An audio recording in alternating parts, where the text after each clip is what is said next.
Let me ask a dangerous question.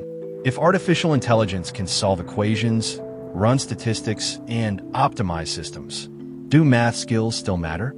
Or will AI make PISA scores irrelevant? At first glance, it seems obvious. If machines can calculate better than humans, why invest so much in math education? But here's the mistake. AI does not replace mathematics. It replaces calculation. And those are not the same thing. There are 3 layers of mathematical ability. First, computation, solving equations, doing arithmetic. AI already does this better than any human. Second, procedural problem solving, applying formulas correctly.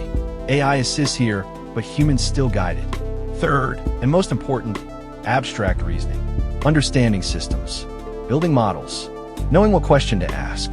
This is the layer AI does not replace. And this is what high PISA proficiency actually measures.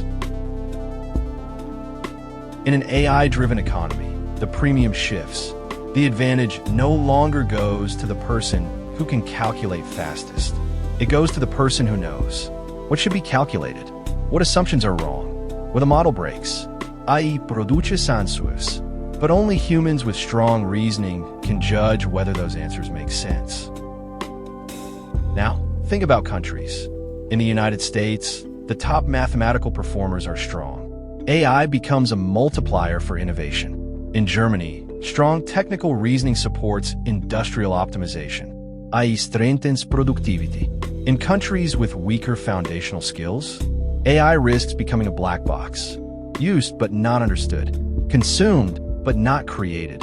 And that is a dangerous position, because when you don't understand the model, you cannot control the system. So paradoxically, if AI reduces the importance of computation, it increases the importance of reasoning. Basic math proficiency remains the economic floor, but high-level reasoning becomes the control center. AI does not democratize intelligence. It amplifies it, and countries that think technology will compensate for weak education may discover the opposite, because in the AI era, the real competitive advantage is not calculation. It is comprehension. For countries that hope AI will compensate for weak foundations, the reality may be uncomfortable. Technology amplifies strength and exposes weakness. The real question isn't whether AI replaces math. It's whether we are preparing minds capable of mastering it. This is Gavril Talk Business and Philosophy. See you next time.